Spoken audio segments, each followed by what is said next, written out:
Well, howdy guys. I do apologise. It's been way too long since my last video, but yeah, unfortunately real life gets in the way of hobbies, and unfortunately this is all it is for me. I mean, look, I love the fact I've got a hobby and I love what I'm doing. I'm learning and I love the dopamine hit when you learn something new.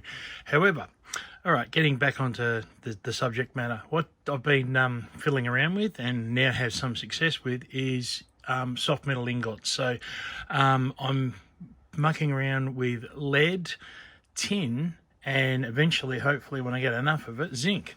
Okay, so far, what I've managed to come up with is, okay, I got myself a decent mould. I tried a few others, but this one is a nice, thick mould. It's, I basically bought it on because of the actual size of the mold. So when it comes out, that's the bottom, and beautiful look to it.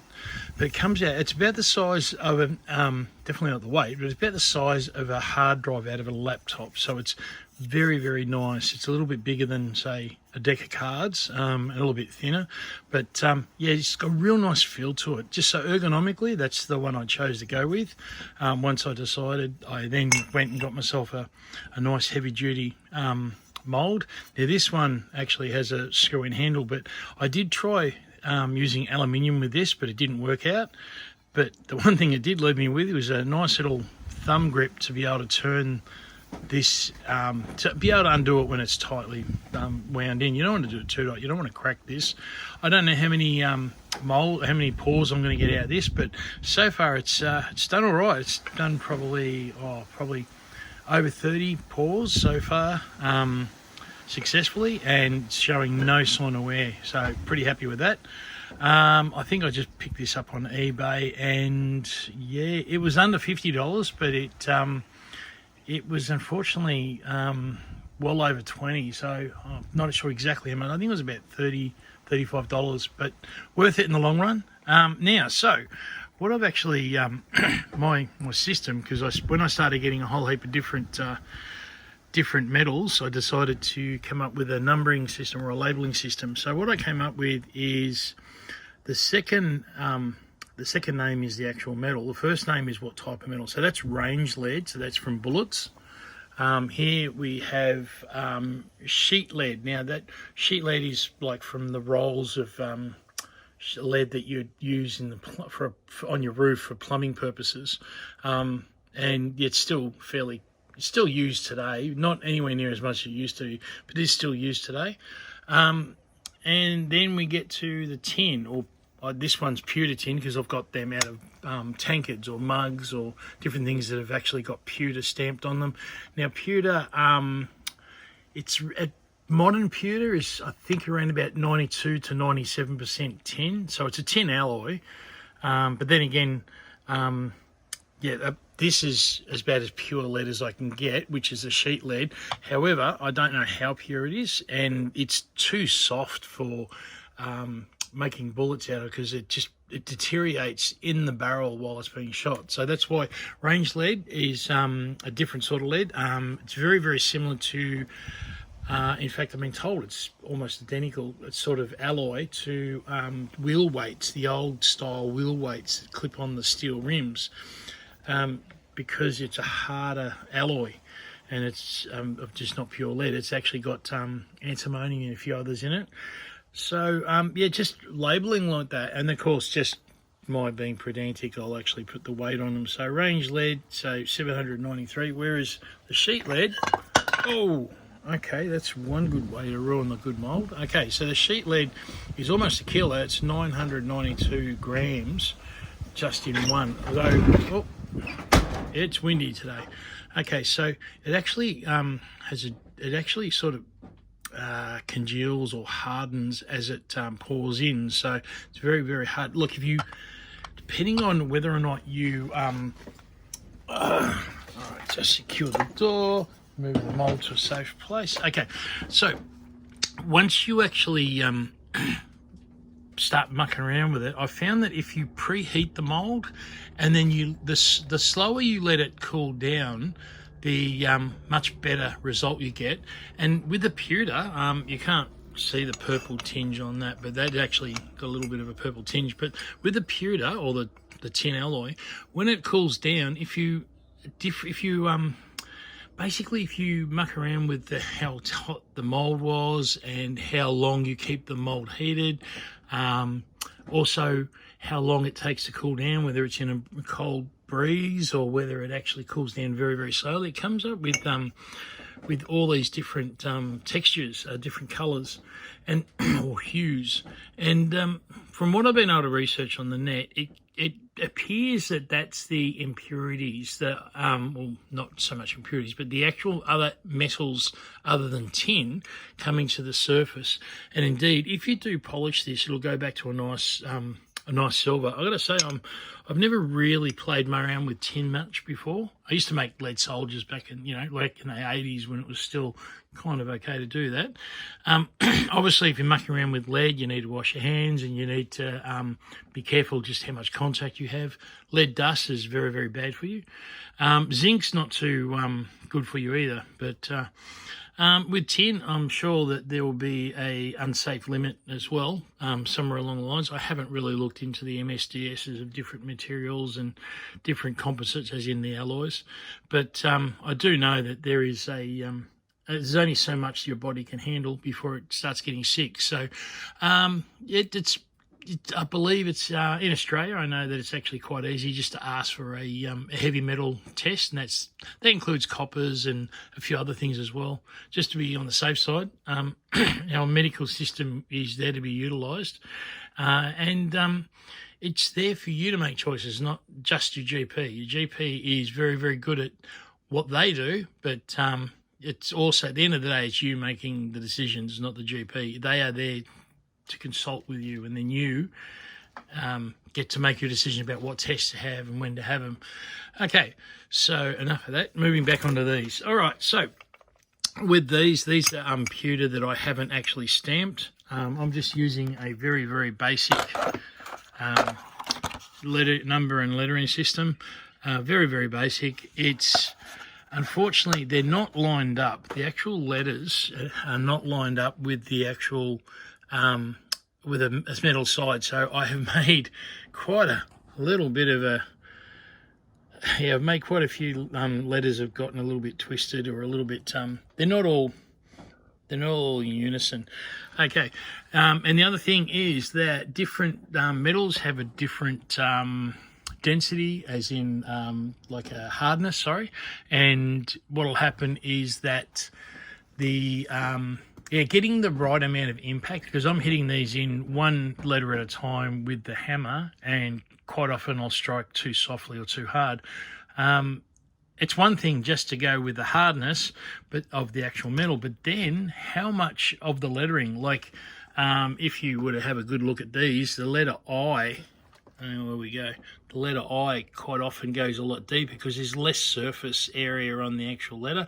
You can see there where I've tried to make the P a little bit deeper, but didn't work. It's a learning progress. And look, if I was to get into these in any bigger scale than this, I'd be looking at some sort of system where I'd actually have the letters being able to match up and go together. I did try with some that were aligned, but they were much larger.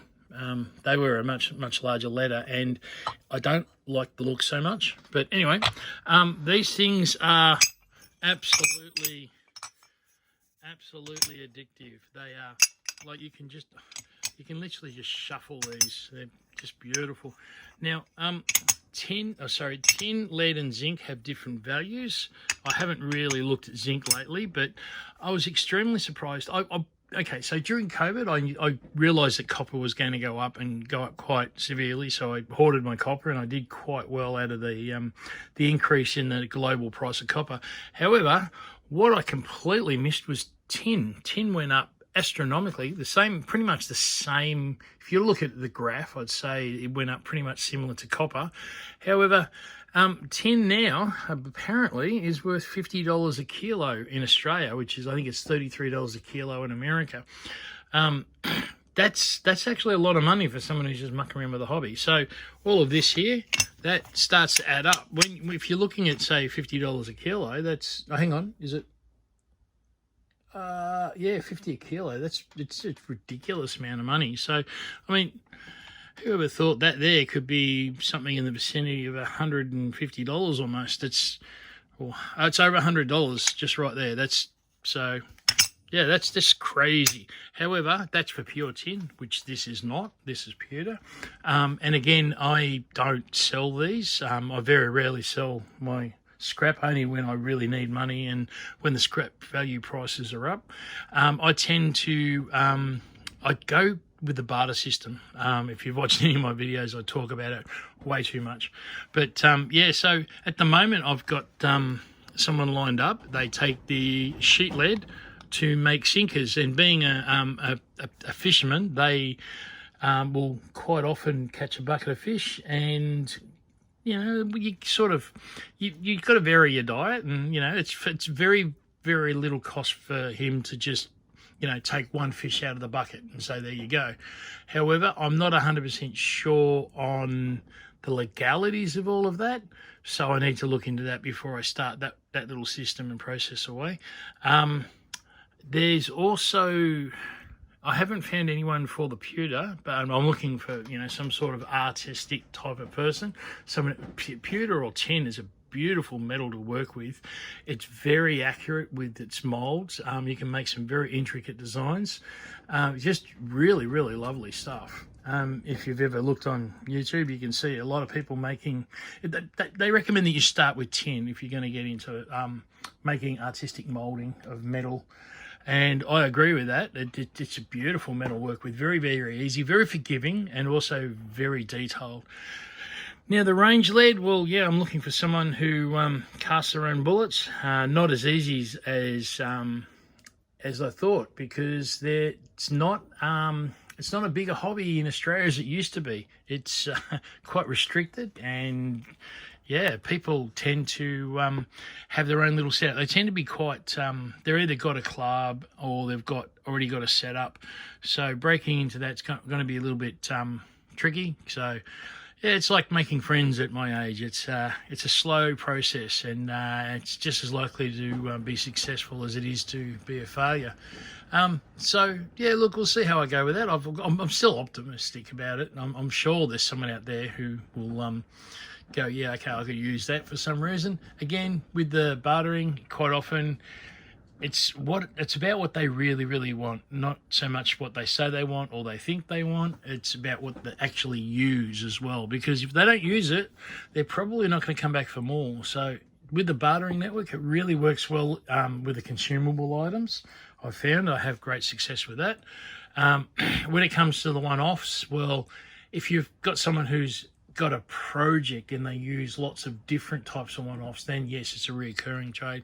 But that's what you want to focus on. Anyway, look, this is a bit different from the other videos again, but I'm just trying it all out. I will get back doing to the e-waste autopsies and pulling stuff apart later, and I've got quite a few donations out in the backyard to ready to go. And yeah, we'll see how we go. All right, guys, good to catch up. We have been reading your comments and working out what to do next. I have got a tripod. Oh, hang on. Where did I put it? I did go and get a tripod, a really, really good tripod, professional one.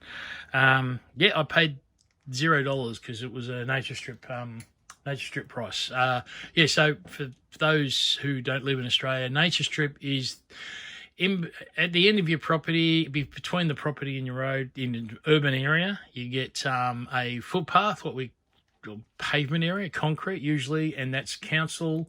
That's a council thing. And then what happens is you get a strip of usually grass and sometimes with a tree in it, and that's council land. As a property owner or occupier, you have to maintain it, you have to mow it, you have to look after it, but it's council land, and that's where we put hard rubbish on the nature strip. And it's a predetermined thing. It's actually a big culture here in Australia. If you've watched any of Polly Prophet's videos, please go watch his videos if you haven't already. Love just listening to that guy just chilling out and going on an adventure and finding stuff. Really, really cool. But yeah, look, let me know if you got any question of this. Please hit me in the comments. These, yeah, absolutely amazing finish. The problem with these is they're addictive. They're just, you don't want to put them down. They're very, very ergonomic, very, what's the word, tactile.